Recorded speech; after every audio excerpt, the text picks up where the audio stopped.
All right, guys. So today, I just got off a meeting with all of the fifth grade teachers, and I have a couple small projects at home I want to tackle. Okay. So what I'm going to do, what I decided to do, was to make this a little project for us. We're going to learn about perimeter today. It's a thing that we were going to go over for 9 weeks. Never got to it, obviously, because of the corona craziness. So today, here's what I have to fix. I have 2 holes in my wall. Can you see those? There they are. Okay, what goes in those holes is this chain. And because there was no 2x4, or stud as we call them, in there, I have to make a little square block. I have to make a little square block so it reaches the 2x4s. So that's the plan today. All right, guys, we're in the shop here. Like I said, we're going to be going over perimeter. I got to make a block. I have to make a block here for that those 2 holes on the door. I can hide the holes and I can put my string up. So we're going to be talking about perimeter. Perimeter is the distance around a 2-dimensional shape. Okay, 3D. A lot of times we hear 3D, like a 3D glasses. It pops off the movie screen. It pops off the page. A 2-dimensional figure is a flat figure that has multiple sides. Okay, so perimeter is the length all the way around that shape. And I'm going to explain in just a moment. All right, so I have my block of wood. I have my block of wood that we're going to be measuring and using. And I have the paper I just showed you. Once again, perimeter, the distance around a 2-dimensional shape. 2-dimensional shape, 2-dimensional shape. Okay, so the measurements. The measurement I need for this is 6 long and 3 tall. Okay, that's going to give me a rectangle. I need a rectangle that is 6 long and 3 tall. Okay, so with this rectangle, it is assumed that these are congruent or equal sides. Okay, so we have a 6 here. The 6 is going to go on the bottom as well. Okay, so if we make a perfect rectangle, this side should also match this side. So now we have 4 numbers. We have the 4 numbers we need, and I'm going to measure. All right, I got everything I need. I've got my pencil, which I switched over to a pencil. And in carpentry and in math, please always use a pencil because you have the ability to erase. Okay, I have my pencil. I have a tape measure. That is 30 foot long. We need 6 inches by 3 inches. Don't think we'll need all of it, but we'll need some of it. And I have a carpentry square. That's going to give us the perfect right angle when we measure that. Okay, so I need to measure and use my tape measure. And measure 6. I have my tape measure lined out. Okay, so we have 6 inches. I'm going to put a big mark by that 6 inches.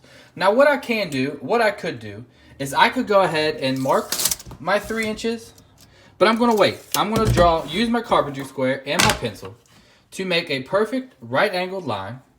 And excuse me while I'm working one-handed. Make a perfect right angle line to mark my 6 inches. Does everyone see that? Okay, so now we have our 2 sides. We have this line that should match up 6 inches, 6 inches, 6 inches on the bottom, 6 inches. But now, if I measure from the bottom of this board, we are way too tall because we need 3 inches. So now what we're going to have to do is we are going to have to lay our tape measure back down. And like I said, excuse me, I'm working one-handed here while video. So make a mark at the 3-inch. Make a mark at the 3-inch mark. Okay, now what a lot of people tend to do would be like do this. But that wouldn't give me the perpendicular lines to my 3 inches. I've got a line here. I need the tall. So what I need to do is take my carpentry square to the other end, and I need to make a line. Very simple if you're working with 2 hands. Very difficult to work one-handed. So I have a very faint line. You see my little mess up here? This is why you have an eraser. Well, a good one, not this one. But you see the gist here. This is the block we are going to need right there. So I have to cut all of this out, okay? Because that's going to give us our block. All right, guys, we're back with the block of wood that we need, okay? And now we're going to go into what we call perimeter, okay? This is the whole lesson of the day. All right, we had to make a block in order to put the chain on which is the practical use, but we're looking at the word perimeter. And once again, perimeter is the distance around a two-dimensional shape. Okay, so we measured this already. We know we have 6 inches on top, 6 inches on bottom, 3 inches on the side, and 3 inches on this side. Okay, so that gives us our 4 numbers. That gives us our dimensions around a two-dimensional shape. Okay, so now what we need to do is, if we need a total of all the way around this, we're going to have an addition problem. And if we need the total distance, we're going to have to add up all 4 of these numbers. So I'm going to do that. 6, 6, 3, and 3. Okay, 6 plus 6 plus 3 plus 3.